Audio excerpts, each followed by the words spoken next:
सोलापूर येथील सावरकर स्मारकाचे होणार सुशोभीकरण सहकार मंत्री नामदार बाबासाहेब पाटील यांचे प्रतिपादन।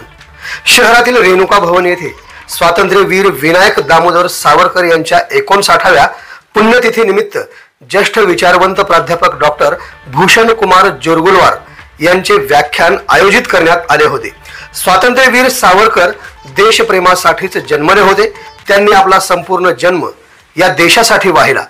जीवन जगत असताना मृत्यू सतत त्यांचा पाठलाग करत होता। देशकार्यासोबतच सामाजिक सुधारणा आणि साहित्याच्या क्षेत्रात सावरकरांनी भरपूर असं योगदान दिले।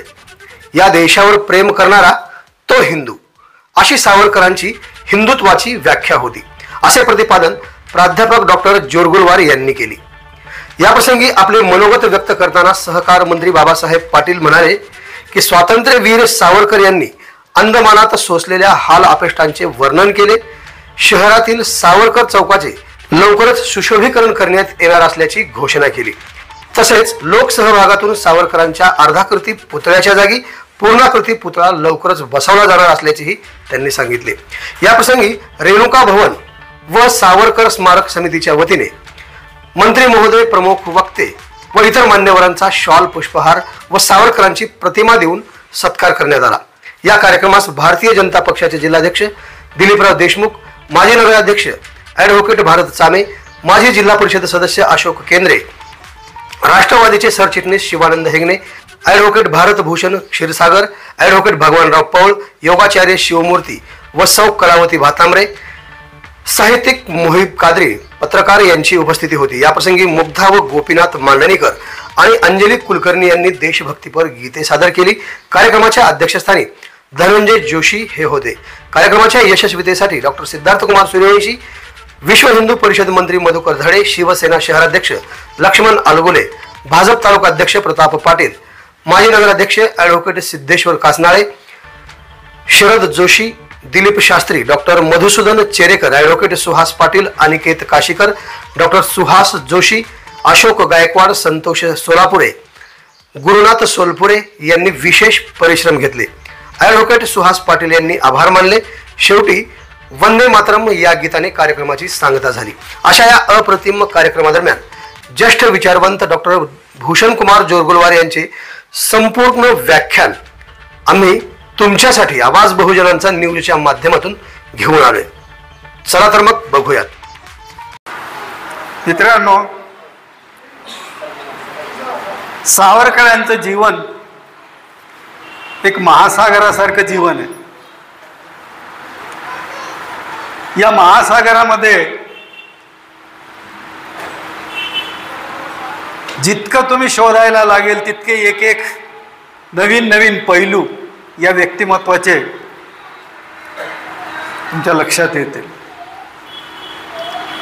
या महासागरातून माझी एक छोटीशी ओंजळ मी उचलून त्याचं प्रोक्षण तुमच्यावर करण्याचा प्रयत्न मी करणार आहे। सावरकर आपल्या देशाला, आम्हाला वेगवेगळ्या नात्याने परिचित आहेत। वेगवेगळ्या नात्याने याचा अर्थ असा की हे अष्टपैलू व्यक्तिमत्व आहे। एकदा राम शेवाळकर म्हणाले होते सावरकरांवर बोलताना, हे अष्टपैलू नाहीत, अष्टदशपैलू आहेत। म्हणजे अष्टपैलूंनी सुद्धा त्यांच्या सगळ्या गुणांचा उल्लेख होईलच याची शाश्वती नाही, म्हणून ते अष्टदश म्हणजे 8, 10 म्हणजे 80 पटीने अशा प्रकारचा उल्लेख शेवाळकरांनी केला होता। सावरकर महान देशभक्त होते, याच्याबद्दल वादच नाही।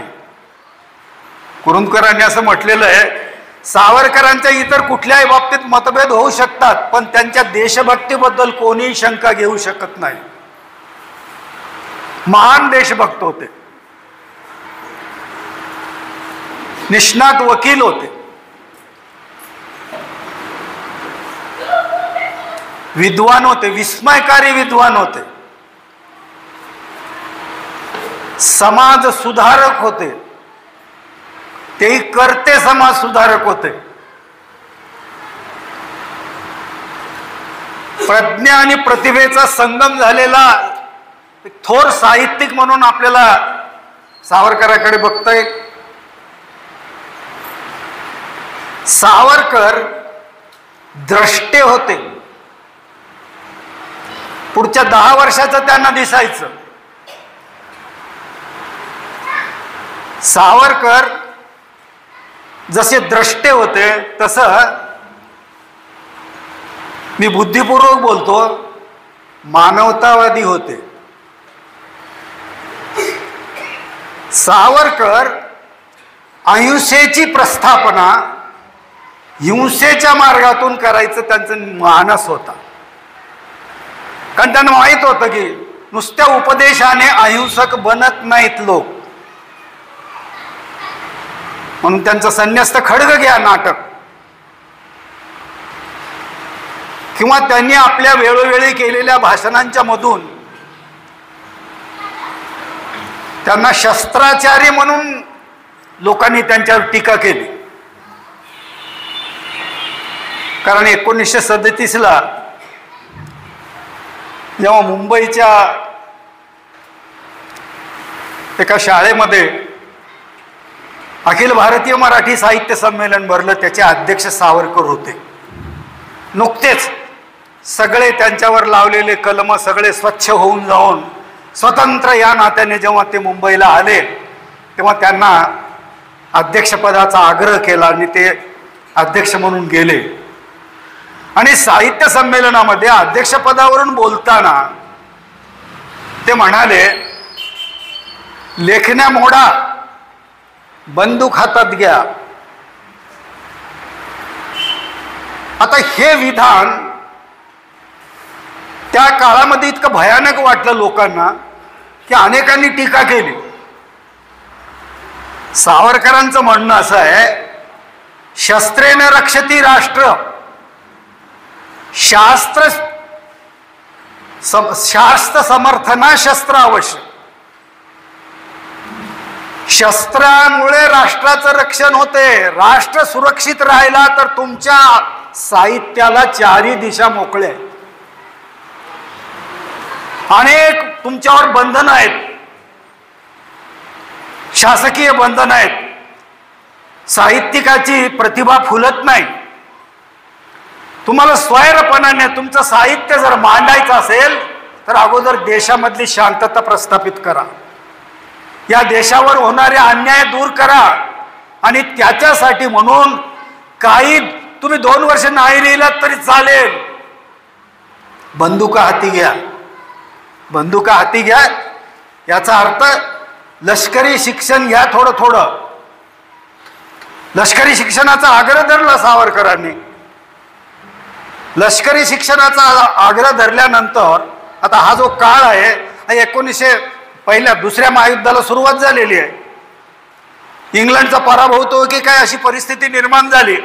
सावरकरांनी एके दिवशी सांगितलं की प्रत्येक नागरिकाने लष्करी शिक्षण घेतलं पाहिजे आणि लष्करामध्ये भरती झालं पाहिजे. लोकांना असं वाटायला लागलं, असं का बोलायले सावरकर? शत्रूला मदत करण्यासाठी तुम्ही लष्करी शिक्षण घ्या म्हणता. त्यांचं म्हणणं असं होतं की आम्हाला बंदुका बाळगण्याचा अधिकारच नाही, आम्हाला शस्त्र बाळगता येत नाही या इंग्रजी राजवटीत. मग शस्त्र शिकणं तर दूरच राहिलं. पण सरकार स्वतःहून जर तुम्हाला शिकवायला तयार असेल, तुम्ही शस्त्र कसं चालवावं हे शिकून घ्या ना. ऐन वेळी त्या बंदुकीचं टोक कुणीकडे वळवायचं ते आपल्या हातात आहे, पण शिक्षण तरी घ्या.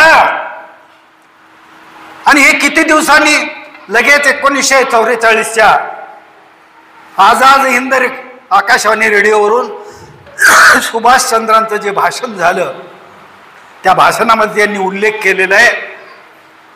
सावरकरांचं म्हणणं अगदी बरोबर होतं. कारण जगामध्ये कुठल्याही देशाला स्वातंत्र्य शस्त्राशिवाय मिळालेलं नाही.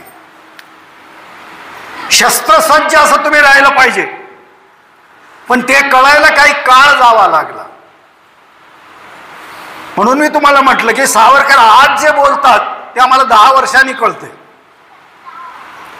सावरकरांचा षष्टब्दी समारंभ पुण्यामध्ये करण्याचं ठरलं आणि त्या षष्टब्दी समारंभासाठी पुण्यातील अत्यंत लोकप्रिय फार मोठे असे समाजवादी नेते सावरकरांच्याकडे गेले की असा असा आम्ही कार्यक्रम ठेवलेला आहे, तुम्ही या. सावरकर एकदा त्यांना खालून वरपर्यंत बघितले आणि म्हणाले, माझा सत्कार? हो, तुमचा जन्म गेला मला शिव्या घालण्यामध्ये, आता माझा काय सत्कार करता तुम्ही? तेव्हा त्या समाजवादी नेत्याने सांगितलं की काय करतो ते उद्या व्यासपीठावर सांगतो. ठीक आहे, तुमचं ऐकण्यासाठी तर मला यावं लागेल, तुम्ही काय बोलता. दुसऱ्या दिवशी त्यांचा षष्ठब्दी समारंभ झाला आणि त्या समारंभामध्ये त्या समाजवादी नेत्यांनी प्रस्तावना करताना सांगितलं की आम्ही आज स्वातंत्र्यवीर सावरकरांचा सत्कार करतो त्यांच्या षष्ठब्दी निमित्त, पण हा सत्कार 1910 पर्यंतच्या सावरकराचा आहे, त्यानंतरच्या सावरकराचा नाही. आणि सावरकर जेव्हा त्या सत्काराला उत्तर देताना उभं राहिले आणि ते म्हणाले, मी 1910 साली जे सांगितलं होतं ते यांना समजायला 43 वर्ष उजडावं लागलं, आणि आज जे मी सांगतो माझं व्याख्या, माझी हिंदुत्वाची व्याख्या, हे यांना समजायला अजून 40 वर्ष लागतील. हा द्रष्टा माणूस आहे. पुढे काय करायचं हा 10 वर्ष अगोदर आम्हाला सांगितलेलं आहे, पण आम्हीच मनावर घेतलेलं नाही. मित्रांनो, अशा अनेक नात्याने सावरकर आपल्याला परिचित आहेत. सुखवस्तू, खुशाल चंडू, अगदी गुलहौशी जीवन जगणाऱ्या, तोंडात सोन्याचा चमचा येऊन जन्माला आलेल्या तरुणांच्या मनामध्ये देशासाठी हुतात्म्य पत्करण्याची प्रेरणा सावरकरांनी दिली. इंग्लंडमध्ये कित्येक मोठ्या श्रीमंतांची पोरं शिकायला होती. त्यांच्या मनामध्ये भारत हे आपलं राष्ट्र आहे, आपली माता आहे, त्याचं आपण काहीतरी देणं लागतो, असं त्यांच्यावर उपदेश करून त्यांना सगळं सर्वस्व स्वाहा करायची तयारी त्यांच्यामध्ये निर्माण सावरकरांनी केली. अतिशय महान असे स्फूर्तिदाते सावरकर होते. आपल्याला माहित असेल सावरकरांचे एक सहकारी सोलापूरचे वीरा पाटील, तुम्हाला नाव ऐकून माहित असेल, मी बघितलेलं आहे त्यांना. वीरा पाटलांचं जिथं भाषण असेल त्यांच्या पाठीमागे एक आणि पुढे एक पोलिसांच्या 2 व्हॅन राहत असत. ते म्हणायचे, अरे मी भाषण करायला चाललो, एवढे पोलीस घेऊन तुम्ही माझ्या मागे का लागता? ते म्हणले, ना आम्हाला वरून आदेश आहे. म्हणजे त्यांचा सहकारी सुद्धा किती भारी होता. एकदा इंग्लंडमध्ये सावरकरांना विचारलं, काय सावरकर, हे तुमच्या मागे किती हे पोलिसांचा लकडा? म्हणले, इकडे लक्ष ठेवा, तिकडे लक्ष ठेवा, CID आहे, अमकय तमकय तमकय. हे तुम्ही कसं हे करता? नाही, माझी काहीच हरकत नाही, पण मी ज्या रस्त्याने जातो त्या रस्त्याने त्यांची यायची तयारी असेल तर मला काहीच वाटणार नाही म्हणले. कारण माझ्या मागे येणं एवढं सोपं नाही, तरी ते जर येणार असतील तर खुशाल येऊ द्या म्हणले, मला माझी काही हरकत नाही. सावरकरांचा विचार केला, सावरकरांच्यावर प्रभाव कोणाचे पडले? मित्रांनो, वयाच्या 14व्या वर्षी 1897 मध्ये जेव्हा चाफेकर बंधूला शिक्षा झाली, दामोदर हरीस चाफेकर, 3 भाऊ, दामोदर मोठा, बाळकृष्ण मधला, वासुदेव 3ऱ्या नंबरचा, ती बातमी ऐकली. सावरकर अस्वस्थ झाले. रात्री झोपले, झोप येत नाही. या कुशीवरून त्या कुशीवर, त्या कुशीवरून या कुशीवर. एवढा कवळा पोरगा या देशासाठी फासावर लटकतो, काय करायचं? अस्वस्थ, एरझाऱ्या घालायला लागलेत, एरझाऱ्या घालायलेत. आणि एकदम त्यांच्या लक्षात आलं आणि ते त्यांच्या देवघरात मांडी घालून बसले. त्यांच्या कुलदेवतेच्या पायावर हात ठेवला आणि सांगितलं की आई, या देशाच्या स्वातंत्र्यासाठी सशस्त्र सैन्याचा सेतू उभारून झुंजता झुंजता मरेस तोच लढेल आणि तुझ्या मस्तकावर स्वातंत्र्याचं सुवर्ण मुकुट चढवल्याशिवाय मी राहणार नाही. मित्रांनो, हे 14व्या वर्षी घेतलेली प्रतिज्ञा आयुष्याच्या अंतापर्यंत सावरकरांनी सांभाळलेलं आहे. ही फार मोठी प्रेरणा चापेकर बंधूंची त्यांच्यावर त्यांचा प्रभाव पडला. याशिवाय सगळ्याच देशामध्ये त्या काळातल्या John Stuart Mill, Spencer, Bentham, Mazzini यासारख्या लोकांचा प्रभाव सावरकरांवर सुद्धा पडला. तसे इटालीचा मॅझिनी, काऊर, गॅरिबाल्डी हे सगळे इटालीच्या स्वातंत्र्यासाठी झटलेले. काऊर आणि गॅरिबाल्डी तर एके ठिकाणी असं म्हणतात, आमच्या देशाच्या स्वातंत्र्यासाठी आम्ही जे जे केलं ते जर वैयक्तिक स्वार्थासाठी केलं असतो तर आमच्यासारखे अट्टल बदमाश जगाच्या पाठीवर तुम्हाला कुठेच सापडले नसते. पण आम्ही देशासाठी केलं, देशाच्या स्वातंत्र्यासाठी केलं. म्हणून या सगळ्यांचा प्रभाव सावरकरांवरती आहे. सावरकरांच्या जीवनाचे 4 कालखंड पाडता येतात. एक 1910 पर्यंत क्रांतिकारक सावरकर, त्यांनी क्रांतीचा एक पर्व या देशामध्ये सुरू केला. 1910 ते 1921 हा अंदमानातल्या काळ्या पाण्याच्या शिक्षेचा कालखंड आहे. आणि 21 ते 37 यामध्ये रत्नागिरीचं 30 पर्यंत आहे. आणि इतरत्र अज्ञातवासात आपलं स्थानबद्धतेमध्ये त्यांना ठेवण्यात आलं. 1937 साली सावरकर सगळ्या आरोपातून मुक्त झाले. आता आम्हाला तर आठवतं सावरकर, मी मागच्या व्याख्यानामध्ये सांगितलं होतं की सर्वसामान्य तुम्ही आम्ही माणसं, आपण सामान्य माणसं असतो. आणि सामान्य माणसाला एखादं भव्य दिव्य एखादी गोष्ट घडली की माणूस त्याच्याच मागे तेच लक्षात ठेवतो. जसं छत्रपती शिवरायांच्या बाबतीमध्ये त्यांचं किती मोठं महान कार्य आहे स्वराज्य निर्मितीमध्ये, पण बहुसंख्य लोकांना काय लक्षात राहते? अफजल खानाचा कोथळा काढला, आग्र्याहून कसा सुटका करून घेतली, शाहिस्तेखानाची बोटं कशी तोडली. ह्या नाट्यमय घटना आहेत. पण नाट्यमय घटनांचा वेड सामान्य माणसाला असतो. तसं सावरकरांचा जर विचार केला, सावरकर म्हटलं की जसं टिळक म्हटलं की निदान आम्हाला तरी लहानपणी टिळक म्हटलं की ते वर्गात टरफलं खाऊन टाकले, कोण खाल्ले म्हणून शिक्षकांनी विचारले, त्यांनी सांगितलं मी नाही खाल्लं, मी नाही टाकणार. हे कसं सहज सगळ्याच शाळेमध्ये सगळ्याच शिक्षकांनी सगळ्याच विद्यार्थ्यांना सांगितलेलं. तसं सावरकर म्हटल्याबरोबर तुमच्या माझ्या डोळ्यापुढे मार्सिलिसची उडी उभं राहते. काय त्रिखंडामध्ये गाजली ती उडी. की सावरकर त्या SS मारिया बोटवरून उडी मारली खाली त्या पोर्ट होल मधून आणि काठापर्यंत पोहोच गेले. आता यदी फडके यांनी शोध सावरकरांचा म्हणून एक पुस्तक लिहिलेलं आहे. बरेचसे कागदपत्र त्यांनी गोळा केले. ऐतिहासिक दृष्टिकोनातून या यदी फडकेंनी सगळ्या पुराव्यांसहित अनेक गोष्टींचं विश्लेषण शोध सावरकरांचा या पुस्तकामध्ये केलेलं आहे. त्यामध्ये फडके म्हणतात की सावरकरांनी कधीही त्या उडीचा बडेजाव दाखवला नाही, बडाई मारली नाही, स्वतःहून कोणालाही सांगितलं नाही की मी उडी मारलो, असं मारलं तसं काहीही नाही.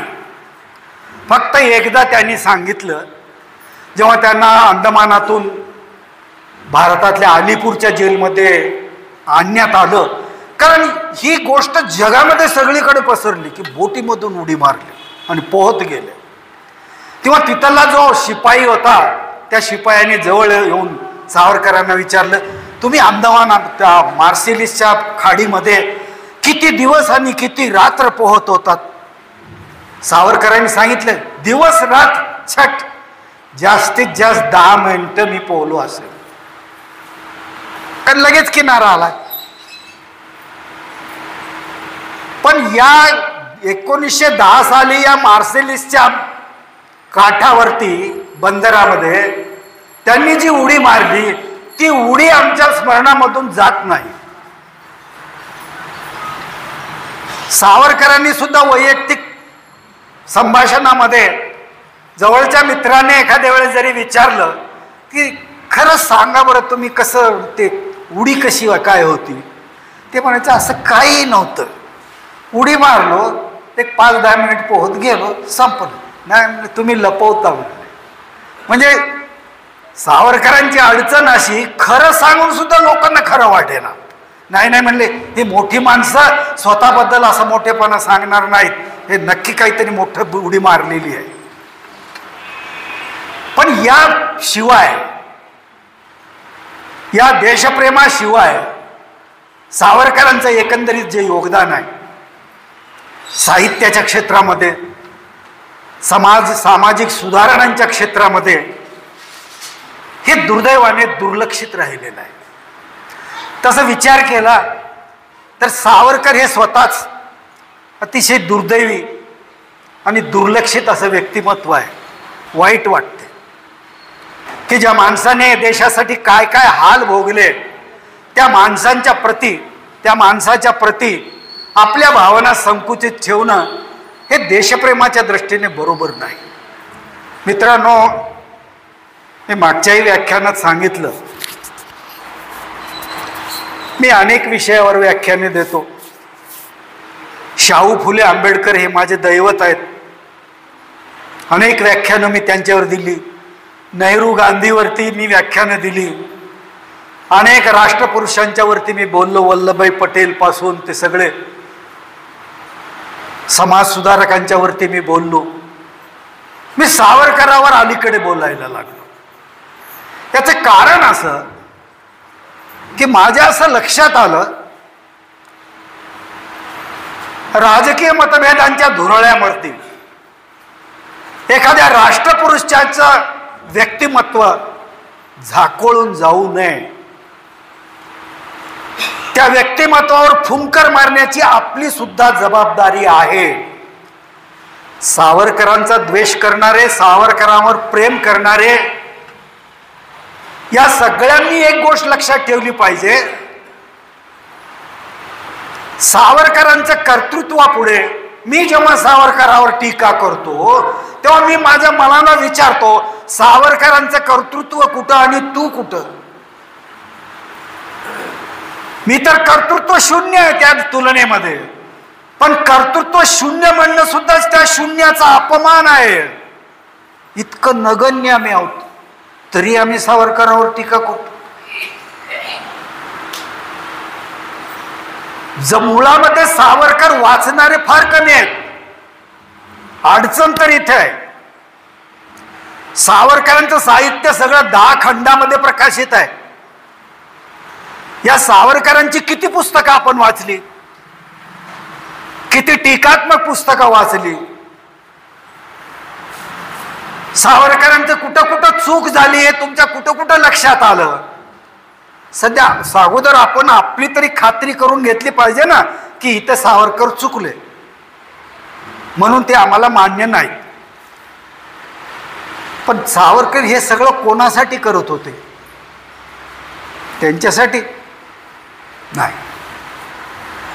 मित्रांनो, सावरकर अनेक कविता लिहिल्या, कथा लिहिल्या, कादंबऱ्या लिहिल्या, नाटकं लिहिली, त्या नाटकातली पदं लिहिली, इतिहास लिहिला, आत्मचरित्र लिहिले, चरित्र लिहिले, पोवाडे लिहिले, आरती लिहिली. तुम्हाला आश्चर्य वाटेल, शिवाजी महाराजांच्या वरती सावरकरांची आरती, असा अंगावर शहारे आणणारी आरती आहे, लांब लचक अशी आरती आहे. त्याच्यामध्ये काय अडवलेलं आहे?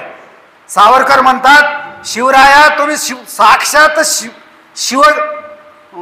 शिवाचं रूप आहात, तुम्ही देवाच्या ठिकाणी आहात.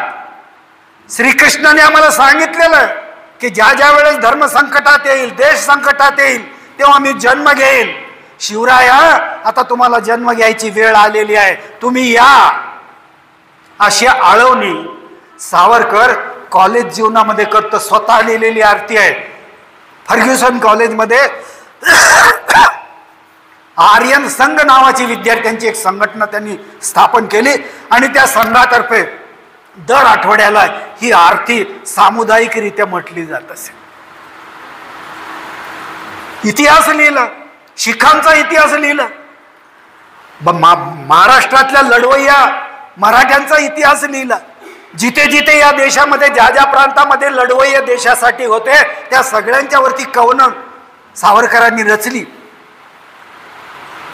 सावरकर अतिशय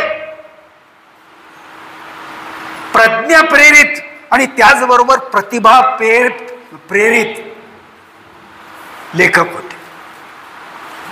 प्रज्ञा प्रेरित आणि प्रतिभा प्रेरित याचा अर्थ असा की प्रज्ञा म्हणजे कल्पना विलास आणि प्रतिभा काव्यातला गोडवा.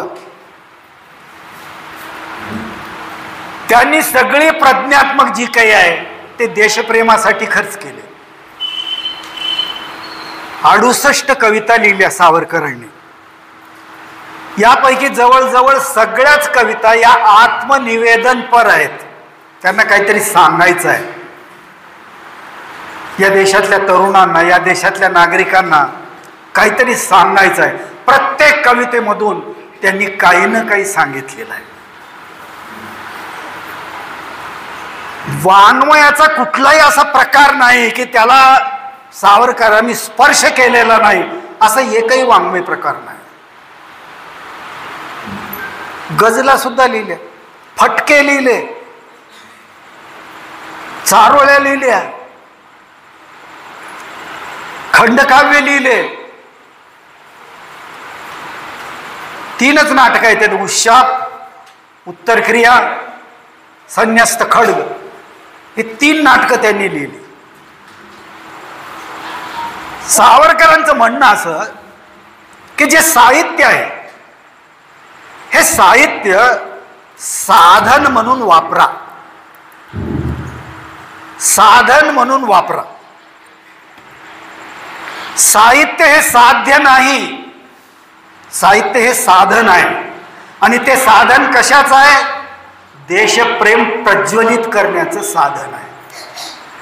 आणि म्हणून बंदुका हाती घ्या, लेखण्या मोडा म्हणण्याचं कारण हेच आहे की साहित्याकडे तुम्ही, असं खूप मोठी परंपरा आपल्या महाराष्ट्रामध्ये साहित्य जीवनासाठी आहे का कलेसाठी आहे, मोठमोठ्या विद्वानांनी याच्यावर वर्षानुवर्ष वाद घातलेले आपल्याला मिळतात. आत्रे आहेत, नासी फडके आहेत, यांनी फार मोठ्या प्रमाणामध्ये वाद या महाराष्ट्रामध्ये उभं केलेलं होतं. सावरकरांचं म्हणणं असं आहे की साहित्य हे साधन आहे आणि त्याचा साधनासारखा वापर झाला पाहिजे. सांगलीला मराठी रंगभूमीचं शतक महोत्सव साजरा करायचा होता आणि त्या शतक महोत्सवाला तात्याराव सावरकरांना अध्यक्ष म्हणून बोलावलं. त्या व्यासपीठावरून बोलताना सावरकर म्हणाले, हे तुमच्या नाटकामधले जे पद आहेत, प्रेमाचे, लाडीगोडीचे, हे जरा बाजूला ठेवा काही दिवस आणि अशा प्रेरणादायी नाट्यांची निर्मिती करा की ज्यामुळे तरुणांचं रक्त उसळेल, तरुणांना काहीतरी करून दाखवण्याची जिद्द निर्माण होईल. अशा प्रकारची नाटकं तुम्ही लिहा आणि त्या नाटकामधली पदं सुद्धा अशा प्रकारे वीर रसाने ओथंबलेली असेल तुम्ही पदं लिहा. अशा प्रकारचा उपदेश त्यांनी त्या ठिकाणी केला. म्हणजे त्यांचा ध्यास एकच होता, अग्रक्रम कशाला? राष्ट्राला, या देशाला स्वातंत्र्य मिळालं पाहिजे हा एक ध्यास सावरकरांच्या ठिकाणी अग्रक्रमाने होता. दुसऱ्या कुठल्याही गोष्टीला त्यांनी आयुष्यामध्ये स्थान दिलं नाही. सावरकरांना बायको होती, सावरकरांना मुलं होती, थोरला भाऊ होता, धाकटा भाऊ होता, भावजय होती, आप्तस्वकीय होते, मित्र होते, पण या सर्वापेक्षा सर्वात जास्त प्रेम या माणसाने या देशावर केलं. घरादारावर तुळशीपत्र ठेवून केलं. जप्ती तर रोजच यायची घरावर. काय म्हणतात ते, छापमार काय, घरावर छापा टाकला. सगळे शोधायचे, इकडचे तिकडचे, इकडचे तिकडचे. कंटाळून एके दिवशी सावरकर असे आराम खुर्चीत बसले होते. 2-4 पोलीस आले आणि म्हणाले, आम्हाला झडती घ्यायचंय. झडती घ्यायचंय? घ्या ना, पण माझं घर कुठून कुठपर्यंत आहे तुम्हाला नक्की मोजमाप मिळावं, नाहीतर 2-3 खोल्या तशाच राहून जायच्या झडती घ्यायच्या. त्यांनी बायकोला सांगितलं, ते आपल्या घराचा नकाशा आणावं इकडे. मग त्यांनी ते नकाशा आणलं, ते असं गुंडाळून आणलेलं त्यांनी त्या पोलिसाच्या हातामध्ये ठेवलं. बघ बाबा, माझी चतुसीमा माझ्या घराची एवढ्या खोल्या आहेत, इतकं अंतर आहे. त्या पोलिसांनी बघितलं, हे तर भारताचा नकाशा आहे. ते म्हणले, हो, हे सगळं माझंच घर आहे. म्हणले, तुम्ही घुसखोरी करून आलात, आता घराची झडतीच घ्यायचं असेल तर हे सगळं झडती घ्यावं लागेल तुम्हाला. हे एवढं 4 खोल्याचं माझं घर घेऊन तुमचं समाधान होणार नाही. म्हणजे प्रत्येक याच्यामध्ये त्यांना पूर्ण राष्ट्राचं भान होतं, या राष्ट्राच्या सामर्थ्याचा विचार होता, या राष्ट्राच्या स्वावलंबनाचा विचार होता. आणि म्हणून इतर कुठल्याही गोष्टीपेक्षा सर्वात जास्त प्रेम त्यांनी आपल्या मातृभूमीवर केलं. बॅरिस्टर आसफ अली हे विनायक दामोदर सावरकरांचे इंग्लंडमधले रूममेट शिकायला असताना बॅरिस्टरी, हे दोघं एकाच खोलीत. बॅरिस्टर आसफ अलीने आपल्या आठवणीमध्ये लिहिलेलं आहे, असं बरंचसं काही लिहिलेलं आहे, पण एक छोटी गोष्ट मी तुम्हाला सांगतो. त्यांनी सावरकरांचं वर्णन केलेलं आहे. कसे होते सावरकर? मध्यम बांधा, गोरा पान रंग, टोकदार नाक, पाणीदार डोळे, अचाट बुद्धिमत्ता, विद्वत्ता, प्रसंगावधानी, विचार करत बसायचं नाही, ताबडतोब निर्णय, अचूक निर्णय, आणि कुठल्याही प्रसंगी धीराने सामोरे जायची त्यांची तयारी. बॅरिस्टर आसफ अली म्हणतात, ही सगळी गुण जी आहेत यापैकी एक गुण जरी असता तर त्या लंडन मधली कुठलीही ललना त्यांच्यावर फिदा झाली असती. ते म्हणतात की लंडन मध्ये शिकत असताना सावरकरावर किती युवती त्यांच्यावर भाळल्या असतील आणि सावरकरही किती स्त्रियावर भाळला असेल, पण नाही, सावरकरांनी हे क्षेत्र माझं नाही म्हणून सांगितलं. ज्या वयामध्ये प्रेमात पतंग प्रीती करावी अशा वयामध्ये सावरकरांनी या देशासाठी प्रेम केलं.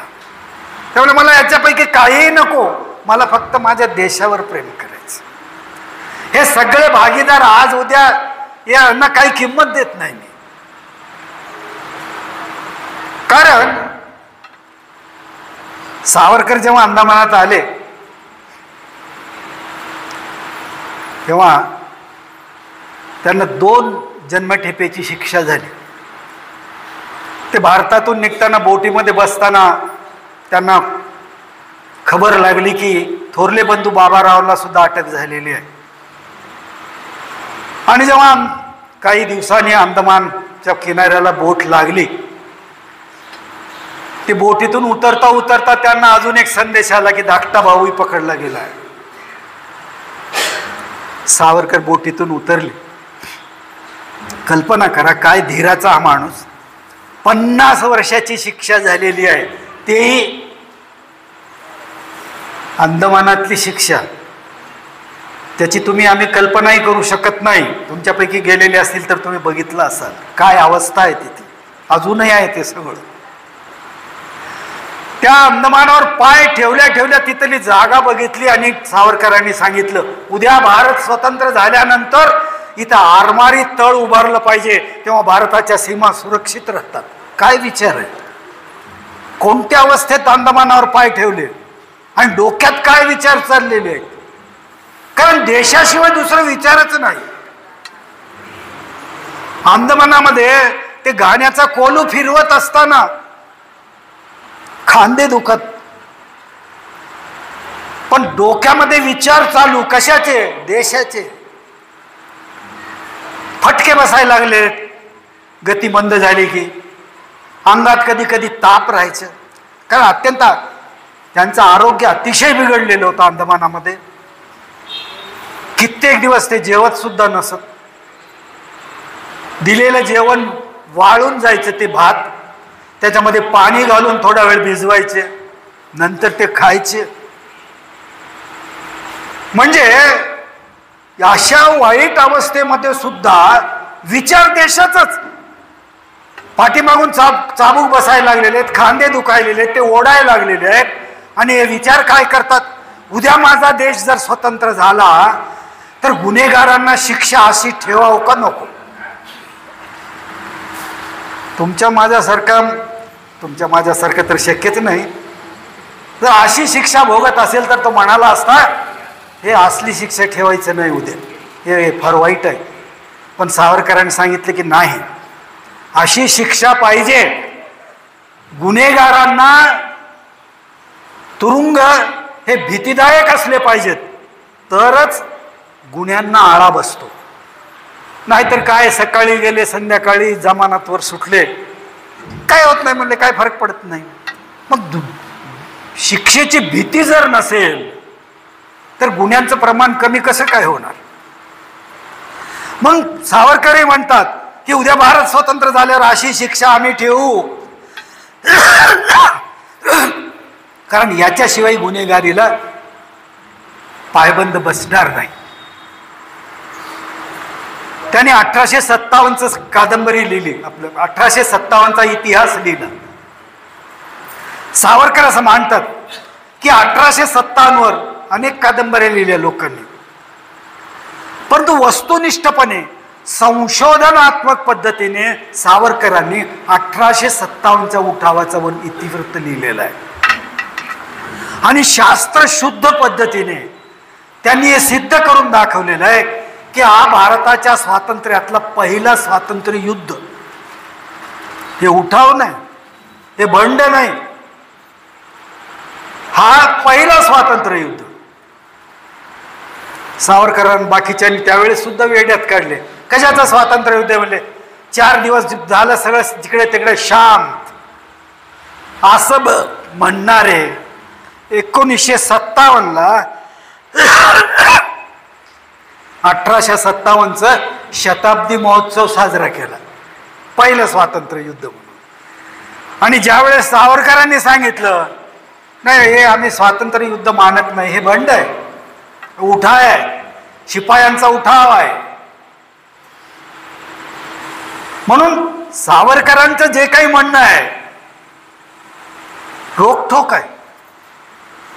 सावरकरांनीच खुलं चॅलेंज आहे, याल तर आमच्या बरोबर, न याल तर तुमच्याशिवाय, आडवे आलात मोडून तोडून आम्ही पुढे जाऊ, आम्ही थांबणार नाही.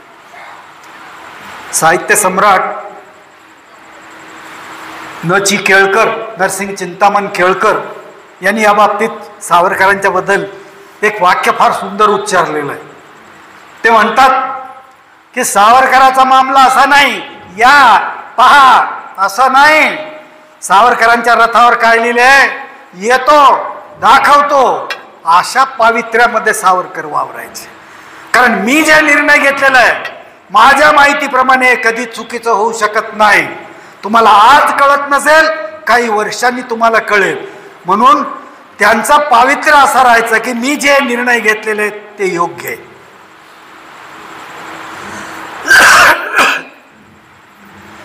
अजब रसायन आहे होय सावरकर, हे अजब रसायन आहे. कोणत्या मुशीतून ते घडले असतील देव जाणे. त्यांनी आपल्या आत्मवृत्तामध्ये एके ठिकाणी लिहिलेलं आहे, आम्ही याची खूनगाठ बांधलेली आहे. आम्हाला चांगले दिवस पाहायला जगायचं नाही. चांगले दिवस तुम्हाला माहित असेल की अच्छे दिवस, अच्छे दिन, चांगले दिवस पाहायला आम्ही जन्माला आलेलो नाही.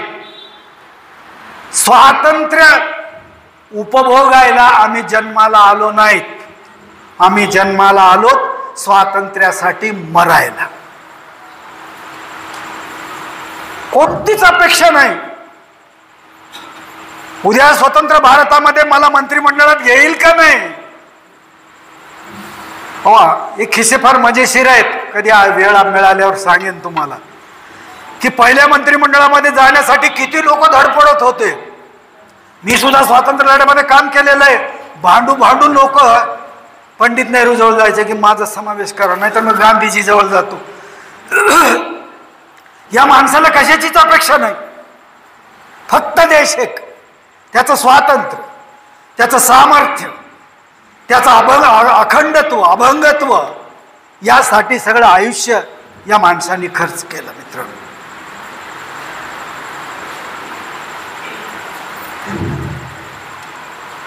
सावरकरांच्या पत्रापैकी एक 2 पत्रांचा उल्लेख मी करतो, कारण सगळे कविता, सगळं त्यांचं साहित्य याचं विश्लेषण करणं शक्य नाही. 2 पत्र 1913 मध्ये रवींद्रनाथ टागोरांना त्यांच्या गीतांजलीबद्दल कोणतं अवॉर्ड मिळालं? नोबल पारितोषिक मिळालं. ही बातमी जेव्हा सावरकरांना कळाली, सावरकरांना इतका आनंद झाला. एका पारतंत्र्यातल्या देशामधल्या एका कवीच्या कवितेचं एवढं गुणगान जागतिक पातळीवर व्हावं आणि त्याला अशा प्रकारचं पारितोषिक मिळावं, खूप आनंद झाला. त्यांनी लगेच एक अभिनंदनाची तार टागोरांना पाठवली. टागोरांना पाठवल्यानंतर त्यांनी एक कविता लिहिली. त्या कवितेमध्ये सावरकर म्हणतात, कविश्रेष्ठा, खरं तर काव्यक्षेत्र हे माझं आहे. माझ्याकडे विपुल प्रतिभा आहे काव्य निर्मितीची, आणि ती प्रतिभा ओतून मी जर काव्य निर्माण केला असता तर कदाचित असा एक नोबल पारितोषिक मलाही मिळाला असता. पण मी जाणीवपूर्वक माझ्या मातृदेशाने मला सांगितलं, कविता करणाऱ्यांची संख्या भारतामध्ये कमी नाही, तू त्या क्षेत्रात जाऊ नको. या देशामध्ये सर्वस्व पणाला लावून देशाच्या स्वातंत्र्यासाठी लढणाऱ्या तरुणांची गरज आहे. म्हणून तू काव्य शूरवीरांच्या स्फूर्तीला चालना देणारं असं काव्य तू निर्माण कर. म्हणून मी जाणीवपूर्वक या क्षेत्रात न येता मी अशा या क्षेत्रामध्ये आलो. मित्रांनो, सावरकर लंडनला शिकायला होते. त्या अगोदर भारतात असताना त्यांना एक मुलगा झाला. मुलगा, त्याचं नाव प्रभाकर ठेवलं. आणि त्या काळातल्या रूढी प्रथा परंपराप्रमाणे एकत्र कुटुंब पद्धती घरामध्ये. सावरकरांच्या बायकोला ते मूल केव्हा एकदा बापाला दाखवेन असं झालं होतं. पण गुरुजन बहुमर्यादेने त्याला संधी मिळेना, तरी एके दिवशी त्यांनी अशी संधी मिळवली. पदराखाली बाळाला घेऊन पटकन ती सावरकरांच्याकडे आली आणि तिला त्यांनी दाखवलंय. त्यांना ती दाखवली. सावरकर म्हणाले, ते कवळं शरीर माझ्या हाताला लागलं, अंग सगळं शहारून गेलं आणि आनंदाच्या भरात मी त्याचा हळूच पापा घेतला. आणि पापा घेतानाही माझे डोळे मिटलेलेच होते, त्यामुळे तुझा चेहराच मला आठवत नाही. आज तुझ्या मृत्यूची बातमी आली, पण प्रभाकर तू कसा दिसत होतास रे, मला काहीच आठवत नाही. मी तो चेहरा तुझा बघितलाच नाही. अत्यानंदाच्या वेळी सुद्धा माणसं डोळे मिटतात. आपण या देवतातुल्य माणसांच्या समाधीच्या पुढे जेव्हा हात जोडतो नकळत डोळे झाकले जातात. वास्तविक पाहतात ती मूर्ती डोळ्यात साठवायला पाहिजे, परंतु आम्हाला सवय अशी असते की आनंद झाला की माणूस डोळे मिटून करतो. तसं डोळे मिटून मी तुझ्याकडे पाहिलो त्या आनंदाच्या भरात, त्यामुळे मला तुझा चेहरा अजिबात आठवत नाही. तुझी आई दाखवण्याचा प्रयत्न केला पण मी पाहिलंच नाही तुला. म्हणून प्रभाकर नावाची कविता त्यांनी लिहिली आणि शिखांचा इतिहास हा जो ग्रंथ आहे तो त्यांनी त्या प्रभाकराला अर्पण केलेला आहे. समाज सुधारणेच्या दृष्टीने त्यांनी अजून एक कविता लिहिली विधवेच्या स्थितीबद्दल. 1902 मध्ये लिहिलेली कविता आहे. म्हणजे सावरकर 1902 पासूनच समाज सुधारणेच्या मागे होते आणि त्या काळामध्ये आज 100-125 वर्षापूर्वी 19 वर्षाचा सावरकर विधवेच्या स्थितीबद्दल कविता लिहितो आणि त्या कवितेमध्ये असं सांगतो की सगळं ते दैन्य अवस्था विधवांची याचं वर्णन करतो की किती वाईट अवस्था या विधवा महिलांची आणि त्याचं वय तरी काय. तुम्हाला अंदाजा येईल एक उदाहरण सांगतो. 1911च्या जनगणनेमध्ये ब्रिटिश काळामध्ये जी जनगणना केली त्या जनगणनेमध्ये महाराष्ट्रात 1911 साली 0 ते 4 वर्ष वयापर्यंतच्या 23,000 मुली विधवा होत्या. कागदोपत्री पुरावा आहे. 0 ते 4 वर्ष वयापर्यंतच्या 23,000 कवळ्या मुली विधवेचं जीवन जगत होत्या. आणि त्या काळामध्ये विधवेचे नियम सुद्धा इतके कडक.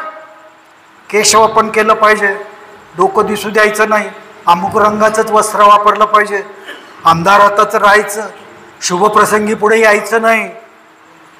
जणू काही अत्यंत माणुसकीला लाजवणारं वर्तन त्या महिलांशी केलं जात असे. हे सगळं वर्णन करून शेवटी सावरकर असं म्हणतात सुज्ञानी सुविचारे सुस्थितीत धर्मामध्ये परिवर्तन केलं पाहिजे. सावरकर म्हणतात धर्म आपल्यासाठी आहे, आपण धर्मासाठी नाही. ठीक आहे, काही वर्षापूर्वी 100 वर्षापूर्वी विधवाची पद्धत असेल, आज गरज नाही, सोडून द्या. अत्यंत बुद्धिवादी सावरकरच्या बुद्धिमत्तेच्या कल्पना खुद्द ब्राह्मण समाजाला सुद्धा ते पटलेले नाहीत. सावरकर म्हणतात देशामध्ये अन्नाचा तुटवडा आहे, मांसाहार करा. आपल्या भोवताली समुद्र आहे, प्रचंड लाखो टन मासे आहेत, मांसाहार करा. गाईचं शेण आणि गाईचं मूत्र याच्यामध्ये समाधानी राहू नका, प्रश्न सोडवा. मेल्यानंतर कुठल्याही विधी करू नका. ते तिरडी, काकस्पर्श अशा सगळ्या गोष्टी करू नका. हे आता आउटडेटेड झालेलं आहे. अनेक सनातन ब्राह्मणांना सावरकरांचं हे म्हणणं पटलेलं नाही. पु ल देशपांडे एकदा सावरकरांच्या बद्दल भाषण करताना असं म्हणाले, हो काय सांगावं या माणसाचं म्हणले. त्यांनी सांगितलं मी मेल्यावर 13वी 5वी 10वी काय असते हे काहीही करायचं नाही, पिंडदान करायचं नाही, चिता रचायचं नाही, लाकडं जाळायचे नाहीत, विद्युत दाहिनीमध्ये नेऊन आम्हाला टाकून द्या आणि कोणतेही विधी करू नका. देशपांडे म्हणतात असं ज्यांनी स्वतःचं आत्मदहन करून घेतलं त्याला आम्ही म्हणतो धर्मांध. आणि ज्या महाभूमी विभूतींनी मी मेल्यावर माझा राख समुद्रात टाका, गंगेत टाका, अमक टाका, शेतात टाका, शेतकऱ्या, हे मात्र सेक्युलर. हे कसं काय? पु ल देशपांडेंचं म्हणणं असं आहे की खरं सेक्युलर तर सावरकर आहे. त्यांनी कधीच धर्माचा आग्रह कधीच केलेला नाही. त्यांचं हिंदू आणि हिंदुत्व, हिंदू धर्माशी काडीचाही संबंध नाही. सावरकर म्हणायचे हिंदुस्थान हा हिंदूंचा देश आहे, नाही कोणाच्या बापाचा. पण याचा अर्थ आम्ही काय काढला? हिंदूंचा देश म्हणजे जे जे हिंदू आहेत त्यांचाच हा देश आहे, बाकीच्यांचं नाही. मित्रांनो, हिंदू एक चमत्कारी गोष्ट आहे. टिळकांनी हिंदूची व्याख्या करायचा खूप प्रयत्न केला, 3 वेळेस प्रयत्न केला, पण त्याचा जो आवाका आहे तो जसं पकडायला पाहिजे त्या हिंदूचा अर्थ तो त्याच्यात सापडलाच नाही. 3रा प्रयत्न टिळकांनी केला आणि त्याच्यामध्ये असं सांगितलं, ज्यांना ज्यांना वेद मान्य आहेत ते सगळे हिंदू. लोकांनी विचारलं, जैनांना मान्य नाही, बुद्धांना मान्य नाही, मुसलमानांना मान्य नाही, मग ते या देशाचे नागरिक नाहीत का? टिळकांची व्याख्या कोणी मान्य केली नाही,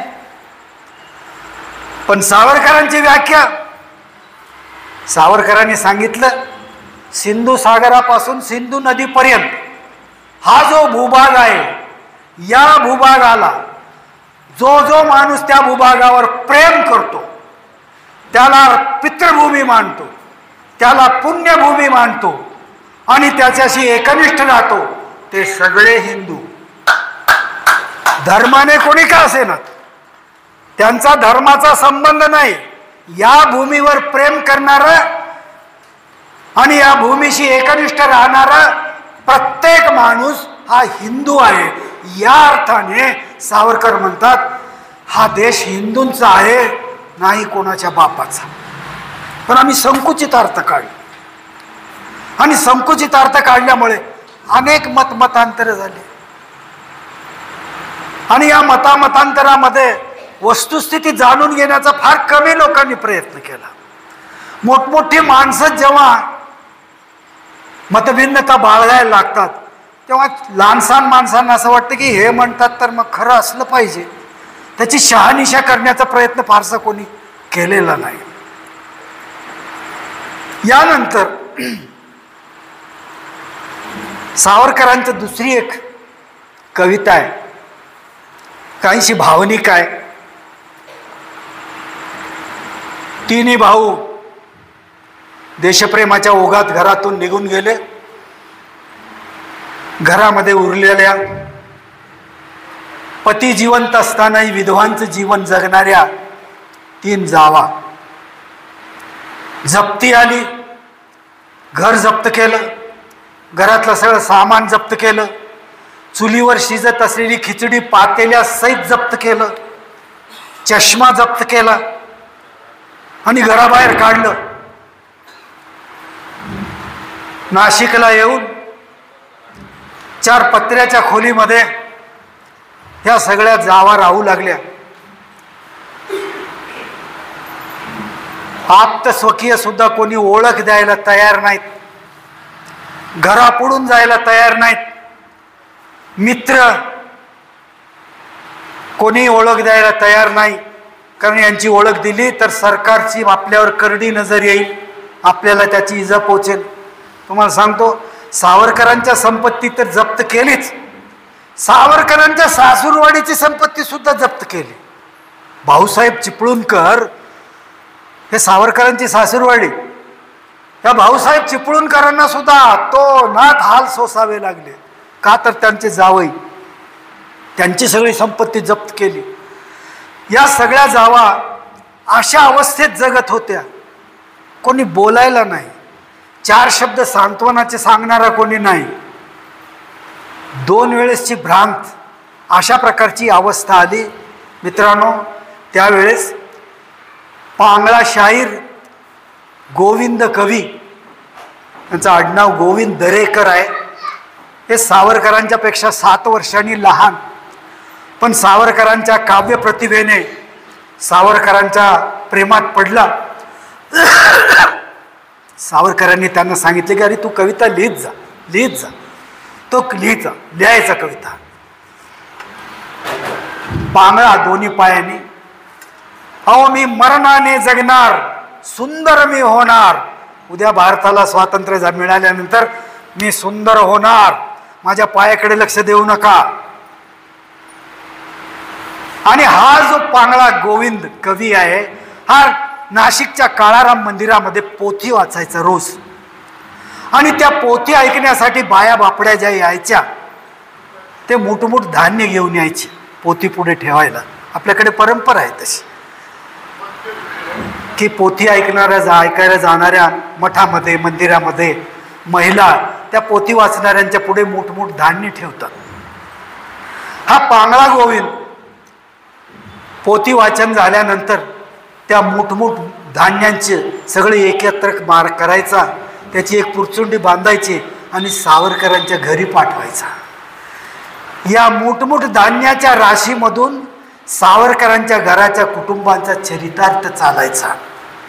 या देशासाठी संपूर्ण कुटुंबाचा हुतात्मा पत्करणाऱ्या सावरकरांचा निर्वाह या पोथीपुढे ठेवलेल्या मोठमोठ धान्यावर व्हायचा. मित्रांनो, ही परिस्थिती असह्य झाली. तेव्हा येसूवहिनीने ठरवलं की सावरकरांना आता पत्र लिहायचं. त्यावेळेस सावरकर इंग्लंडमध्ये निष्कासित होते. त्यांना सांगितलं होतं की इंग्लंड सोडून कुठेही जायचं नाही. नजर कैदेत होते, त्यांना भारतात येता येत नव्हतं. त्या माऊलीने सावरकरांना पत्र लिहिलं की अरे आमची काय दैन्यावस्था, कशाला आम्ही आम्हाला लग्न करून तुमच्या घरामध्ये आम्हाला आणलं, कशासाठी आमच्या हाल अपेष्टा आम्हाला भोगायला लावता. अरे सप्तपदी करताना तुम्ही वचन दिला होतात की आम्ही तुमचं रक्षण करू, येऊ करू, तेऊ करू. कुठं आहात तुम्ही? आमची काय हे दैन्यावस्था, काय हे दारिद्र्य, असं जीवन जगण्यासाठी आम्ही तुम्ही आम्हाला तुमच्या घरात आणलं. आणि त्या वहिनीने ते पत्र सावरकरांना पाठवलं. सावरकरांनी पत्र पाहिलं, अत्यंत वाईट वाटलं त्यांना. सावरकर म्हणाले, जयाशी प्रतिपा दिले, बंधू तुझा नमितो तुझं, आशीर्वाद पत्र मिळाले, लिहिले ते ध्यानी आले.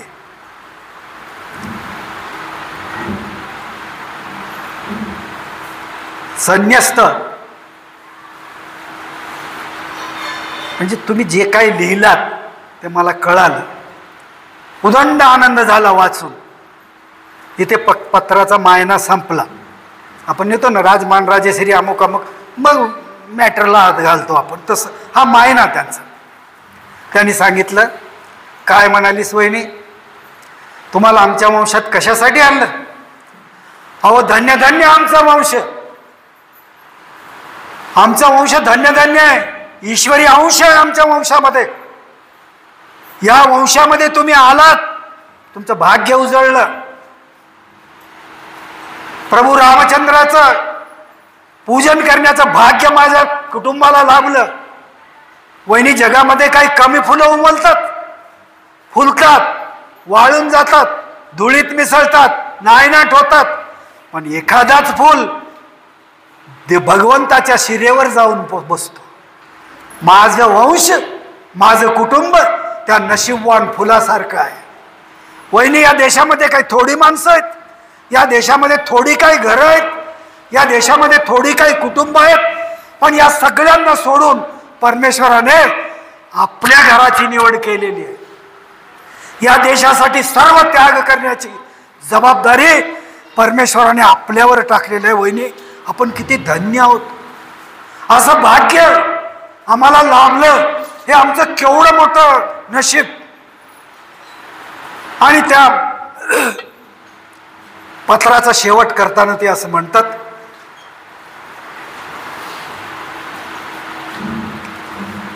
बुद्ध्याची आम्ही हे सगळे हाल अपेष्टा सहन करावं लागणार आहेच, एक गृहीत धरून आम्ही याच्यात उडी घेतलेली आहे.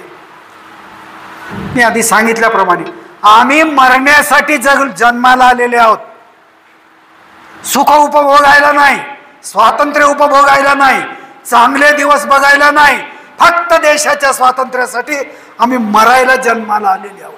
त्यामुळे या छोट्या मोठ्या गोष्टी असं घडतच राहणार. वहिनी, तुम्ही याची फारशी चिंता करू नका. मित्रांनो, सावरकर आयुष्याच्या शेवटी काही महिने अगोदर केसरीमध्ये एक लेख लिहिला. त्या लेखाचं टायटल असं आहे, आत्महत्या आणि आत्मार्पण. या दोन्हीमधला फरक सावरकर यांनी विश्लेषण करून सांगितलेलं आहे. आत्महत्या कोण करतो? आत्महत्या सांसारिक अडचणींनी त्रस्त होऊन जे काही मोठे मोठे प्रश्न संसारापुढे उभा टाकलेले आहेत ते आता माझ्याने काही सोडवता येईल असं वाटत नाही, असा जेव्हा एखादा माणूस हताश होतो तेव्हा तो आत्महत्येला प्रवृत्त होतो. की पुढे आलेल्या प्रश्नांना सामोरे जायची ज्याची सिद्धता नसते असा माणूस आत्महत्येचा मार्गाचा अवलंब करतो. परंतु आत्मार्पण हे वेगळं आहे. आत्मार्पण म्हणजे आयुष्यामध्ये जे जे करायचं ठरवलं होतं ते सगळं साध्य झालं, आता काही इच्छा राहिलेली नाही, तेव्हा आता जगण्यामध्येही काही अर्थ नाही, म्हणून जो मृत्यूला कवटाळतो त्याला आत्मार्पण असं म्हणायचं. हा जो लेख आहे, या लेखाने महाराष्ट्रात एकदम खळबळ उडाली. ते म्हणले, तात्याराव असं का लिहिले? त्यांच्या मनात काय? आणि लगेच काही दिवसांनी पेपरला बातमी आली की सावरकरांनी अन्न त्याग केलेला आहे. मित्रांनो, अन्न त्याग केल्यानंतर 22 दिवस सावरकर जिवंत होते. या 22 दिवसात फक्त रोज 5 चमचे पाणी घ्यायचे. डॉक्टर ग्लुकोजमधून अन्नद्रव्य देत आहे ते कळल्यावर त्यांनी सांगितलं की डॉक्टर साहेब, उद्यापासून तुम्ही यायची गरज नाही, की मला काही असं चोरून मागून मला काही देऊ नका, तुम्ही मला काही नको. अंत समय जवळ येत होता. त्यांनी मुलीला बोलावलं, प्रभा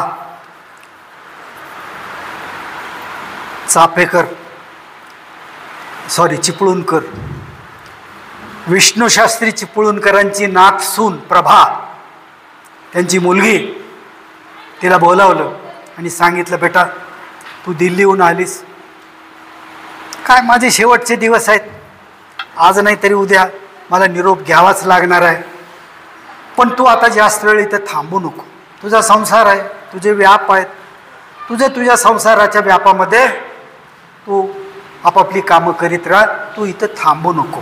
मुलीला पाठवून दिलं.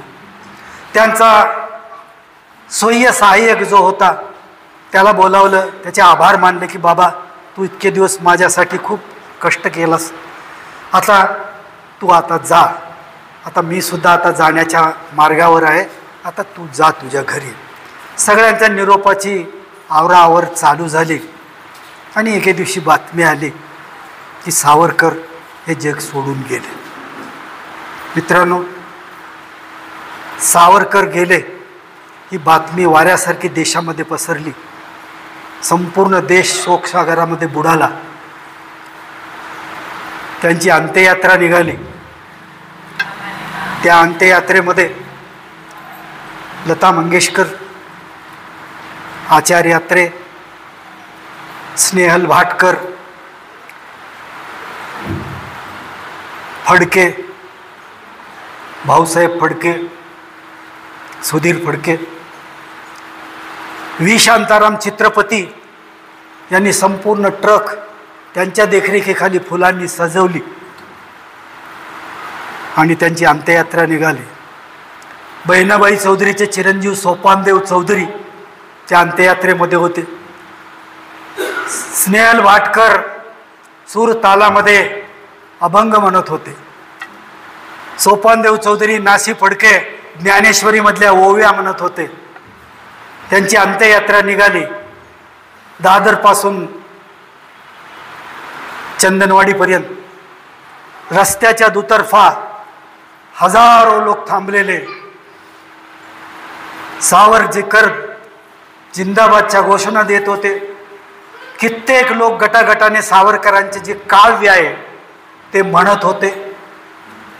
जिथे जिथे चर्चेस लागले रस्त्यामध्ये, त्या चर्चेस मधले पादरी हातात मेणबत्त्या घेऊन सावरकरांना आदरांजली देत होते. जिथे जिथे मशिदी लागल्या, त्या मशिदीतले मुल्ला मौलवी उदबत्त्या पेटवून सावरकरांचा निरोप देत होते. यावेळेस कोणाला आपल्या धर्माचा अभिमान आठवला नाही.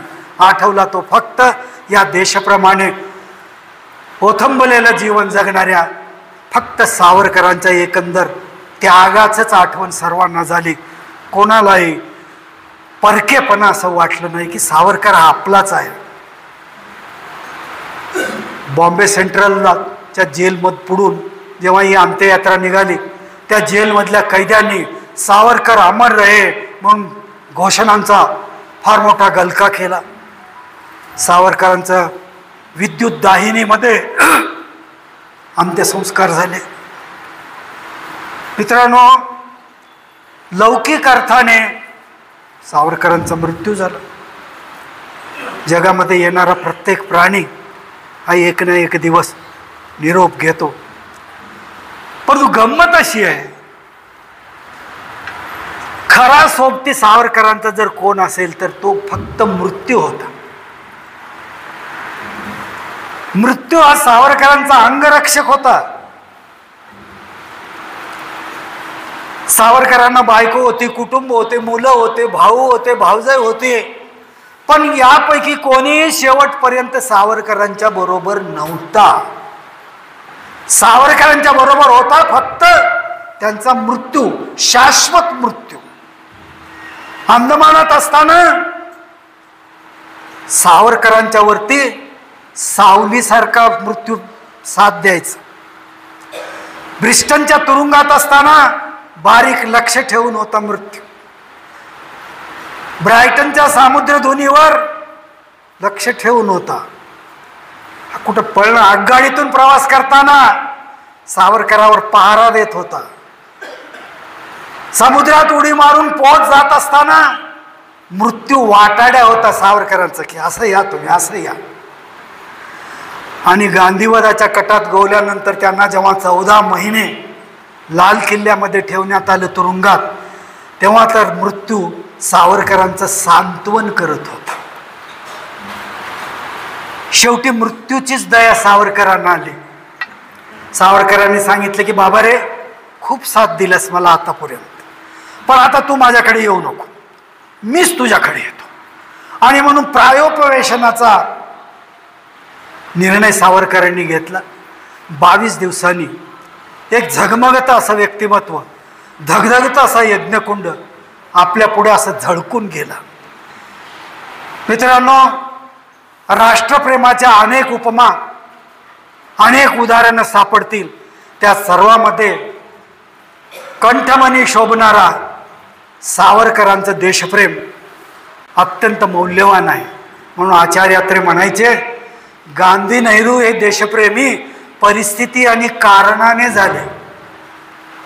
काही कारणामुळे, काही परिस्थितीमुळे गांधी आणि नेहरू देशप्रेमी झाले, पण सावरकर जन्मताच देशप्रेमी होते.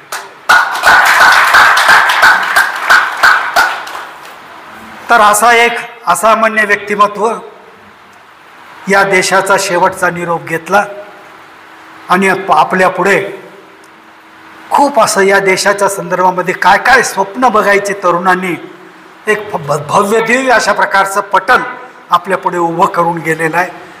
आपापल्या परीने आपण, माझी नम्र विनंती आहे की आपण वाचावं, वाचून शंका काढायच्या, वाचून मतभेद करायचे, पण कोणीच तरी सांगितलं ते ऐकून. आणि म्हणून मी म्हटलं ना तुम्हाला, राजकीय मतभेदांचा धुराळा साचून एखादं राष्ट्रीय विभूतिमत्व असं झाकोळून जाऊ नये. त्यांच्याबद्दल अपमानास्पद शब्दांचा वापर करून त्यांची निर्वचना करणं कोणत्याही देशप्रेमी माणसाला वेदनादायी आहे. मित्रांनो, मला ही संधी दिली तुम्ही. बरेच कार्यक्रम झाले याच्यामध्ये, पण हाही एक कार्यक्रम आपण ओळखून घेतलात. तुमच्या पुढे बोलण्याची संधी मला या स्मारक समितीने दिली. जसं आमचे चेरेकर, धनंजय जोशी, सूर्यवंशी, बरीच मंडळी आहेत. सगळ्यांनी मला या ठिकाणी आवर्जून बोलवलं. खरं तर 9 महिन्यापूर्वी मी बोललोच होतो, पण ते आम्ही गप्पा मारण्यासारखं बोललो होतो लिमिटेड लोकांनी. तेव्हा आपल्या सर्वांचे आभार मानतो आणि मी रजा घेतो. जय हिंद, जय महाराष्ट्र. आवाज बहुजनांचा.